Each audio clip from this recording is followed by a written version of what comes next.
आणि एवढंच सांगतो की आम्ही पक्ष बदलणारी माणसं नाहीये। इथून पुढच्या काळामध्ये जोपर्यंत रक्तात रक्त आहे तोपर्यंत तुमचं कमळ हातात घेऊनच आमचा पाटील परिवार पुढचा कार्य करेल एवढं आश्वासित करतो की आम्ही निष्ठेने राहणारी माणसं आहोत। आम्ही सत्तेसाठी संधी साधून राज करणारा आमचा वारसा नाही, आमचा विचार नाही, तशा प्रकारची आमची राजकीय वाटचाल नाहीये। आणि म्हणून मी गेली 40 वर्ष त्या पक्षामध्ये प्रामाणिकपणे राहिलो, कुठल्याही सत्तेची अपेक्षा न करता राहिलो। या आपल्या विभागाचे भारतीय जनता पक्षाचे अध्यक्ष शशिकांतजी चव्हाण सर, मंचकावर असणारे सर्व मोहोळ तालुक्यातील ज्यांनी भारतीय जनता पक्षामध्ये प्रवेश केला ते माझे सगळे सहकारी, इथे उपस्थित असलेले भारतीय जनता पक्षाचे तालुक्यातील आणि जिल्ह्यातील सर्व सहकारी आणि उपस्थित बंधू आणि भगिनींनो, मी अधिक आपला वेळ घेणार नाही। जयाभाऊनी याचं सांगितलं, इथं आपल्याला आश्वासित केलेलं आहे। मी त्यांना एवढंच आश्वासित करतो, त्यांना आणि अध्यक्ष साहेबांना, की आम्ही निष्ठेने राहणारी माणसं आहोत। आम्ही सत्तेसाठी संधी साधून राज करणारा आमचा वारसा नाही, आमचा विचार नाही, तशा प्रकारची आमची राजकीय वाटचाल नाहीये।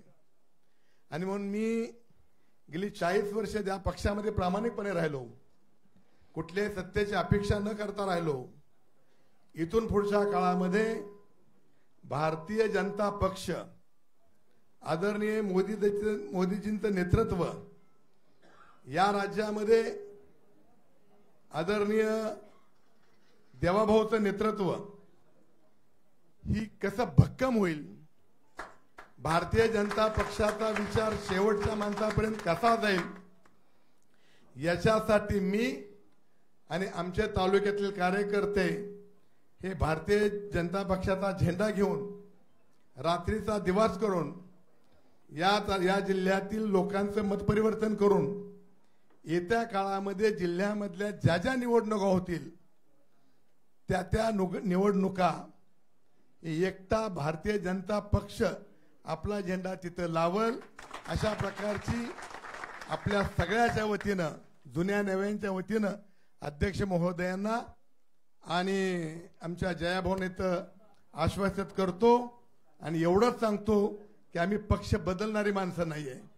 इथून पुढच्या काळामध्ये जोपर्यंत रक्तात रक्त आहे तोपर्यंत तुमचं कमळ हातात घेऊनच आमचा पाटील परिवार पुढचा कार्य करेल एवढं आश्वासित करतो।